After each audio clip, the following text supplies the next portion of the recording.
Baik, terima kasih atas kesempatan yang diberikan oleh Ibu Asesor terkait dengan proses untuk saya penyuluhan terhadap ASN di lingkungan Inspektorat Provinsi Jawa Barat.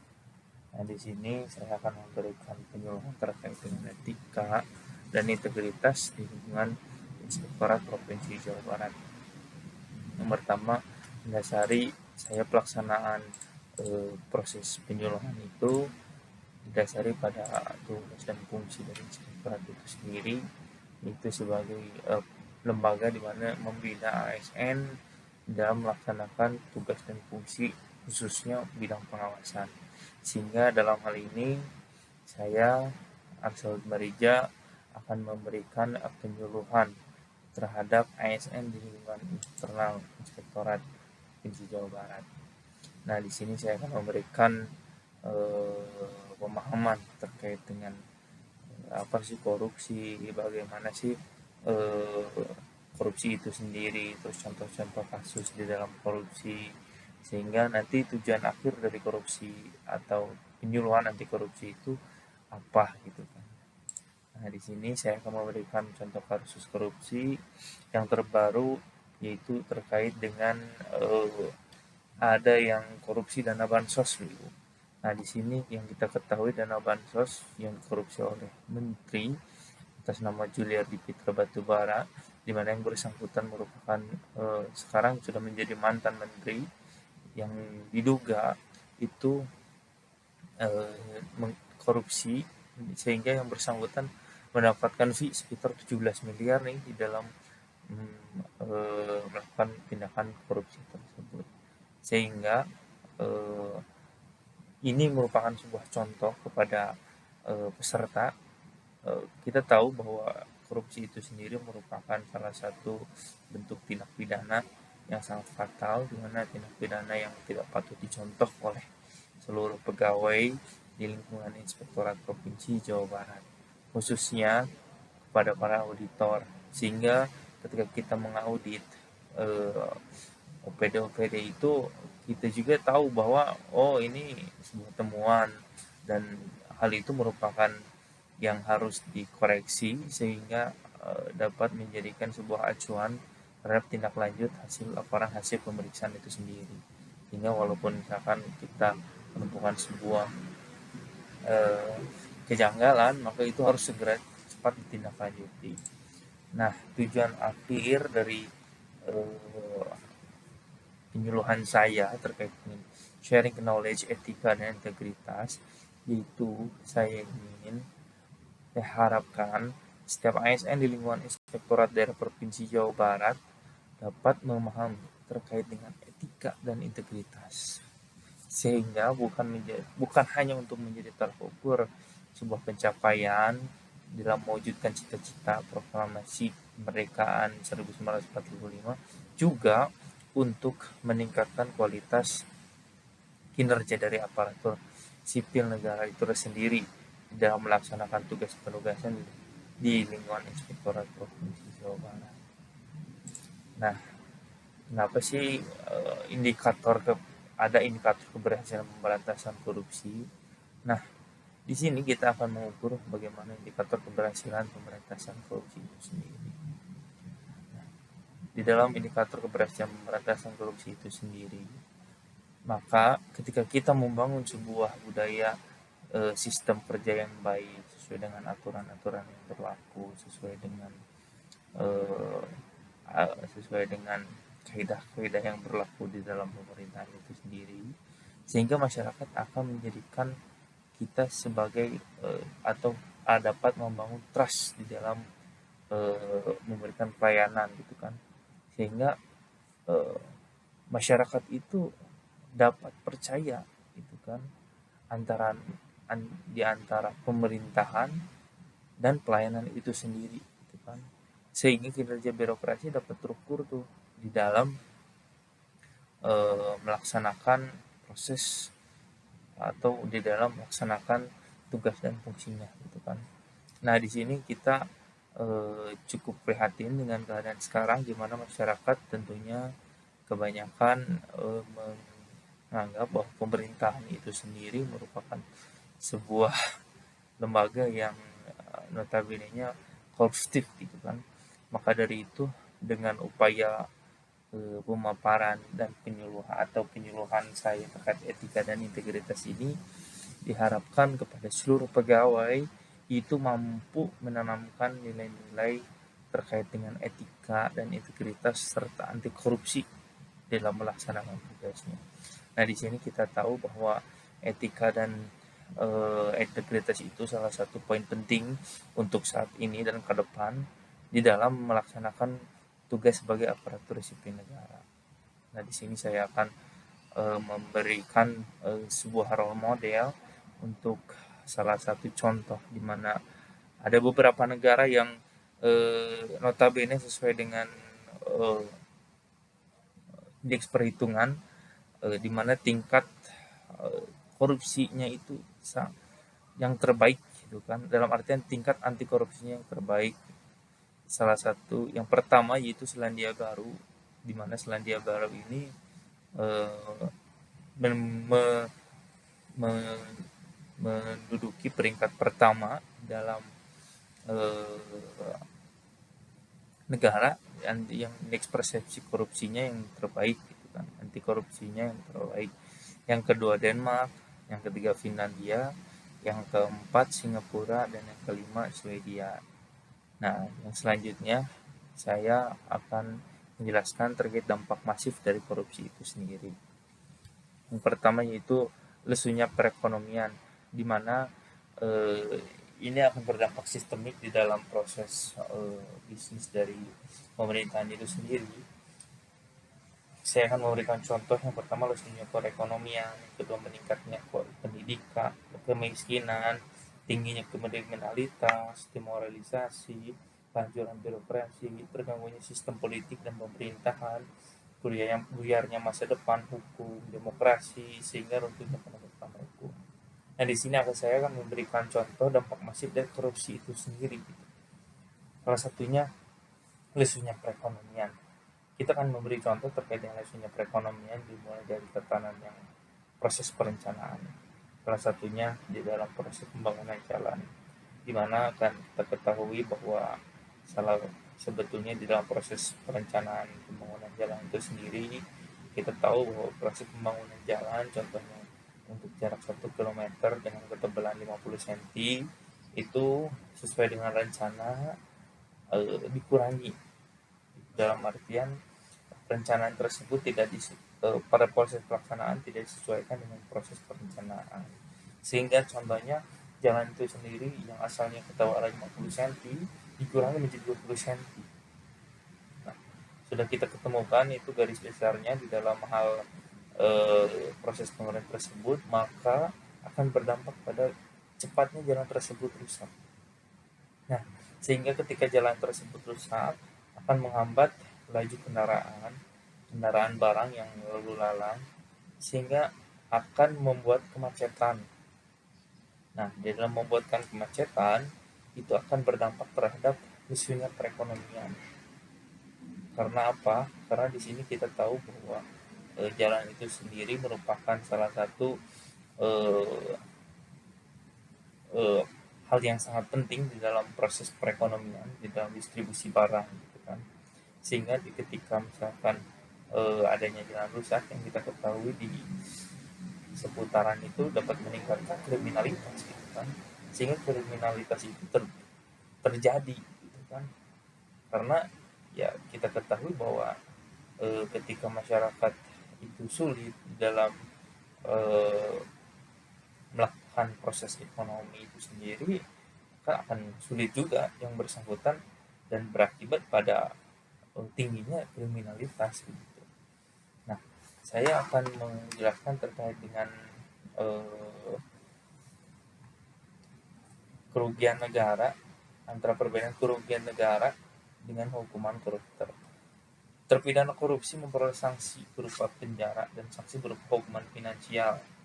Itu hukuman yang diberikan kepada terpidana berupa uang harus dikembalikan kepada kas negara, dan juga hukuman finansial, sehingga karena sebuah tindakan korupsi, sehingga hukuman pidana sendiri digabung dengan hukuman denda, hukuman pengganti dan hukuman perampasan aset. Nah, kita ketahui bahwa terpidana korupsi memperoleh sanksi berupa penjara dan sanksi berupa hukuman finansial, gitu kan.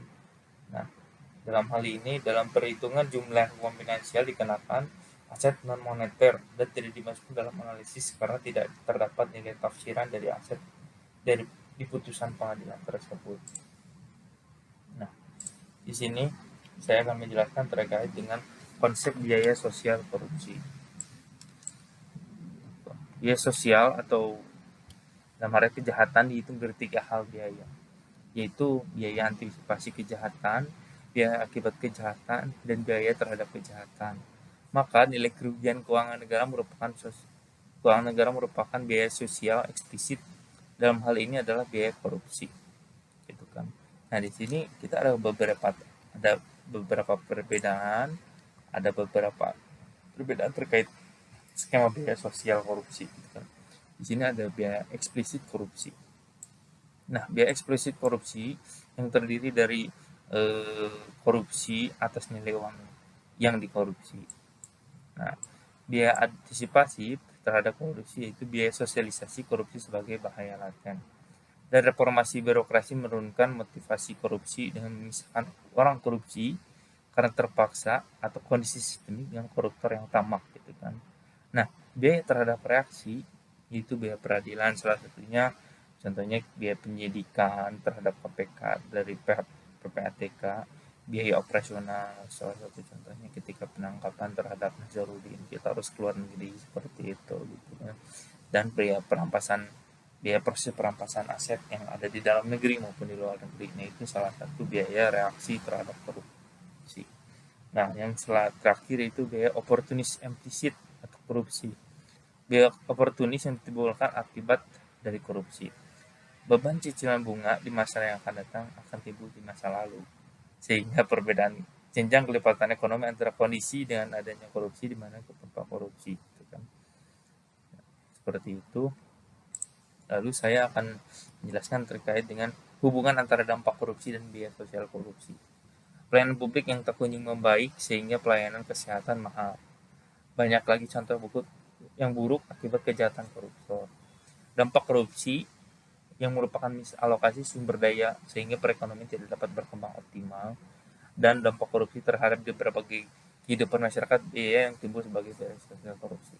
Salah satu contohnya ketika kita misalkan melakukan korupsi terhadap proses perizinan atau gratifikasi terhadap proses perizinan untuk pembukaan lahan yang notabene seharusnya tidak boleh dibukakan lahan, maka itu akan berdampak terhadap ekosistem yang ada di lingkungan tersebut, gitu kan. Sehingga lingkungan tersebut dapat terganggu dan akan menyebabkan kematian atau berakibatkan banjir sehingga dapat menyebabkan kematian. Maka disitulah ada arahnya antara dampak korupsi dan biaya sosial korupsi, seperti itu.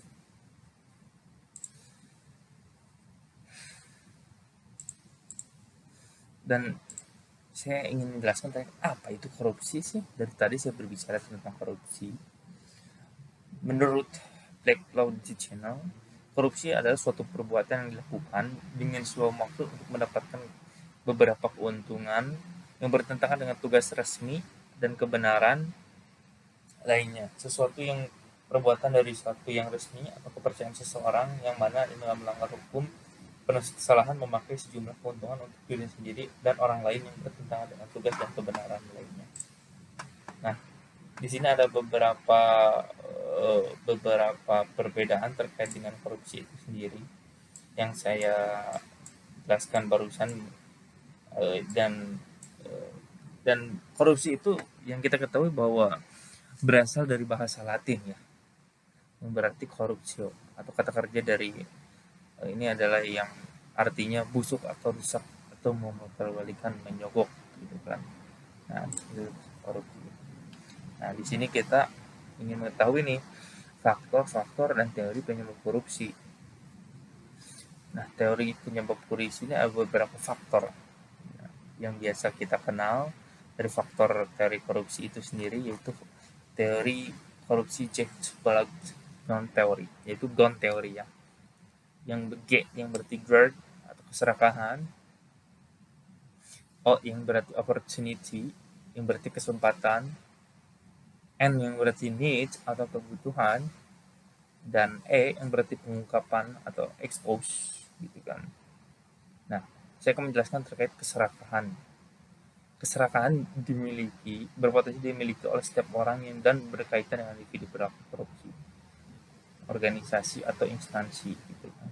Nah, sehingga dapat membuka faktor kesempatan untuk melakukan kecurangan. Sehingga, nah,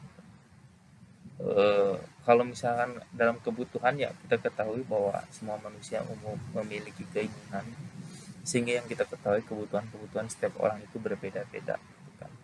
Maka di sini ya mau tidak mau eh, akan timbulnya motivasi untuk melakukan korupsi itu sendiri seperti itu. Nah,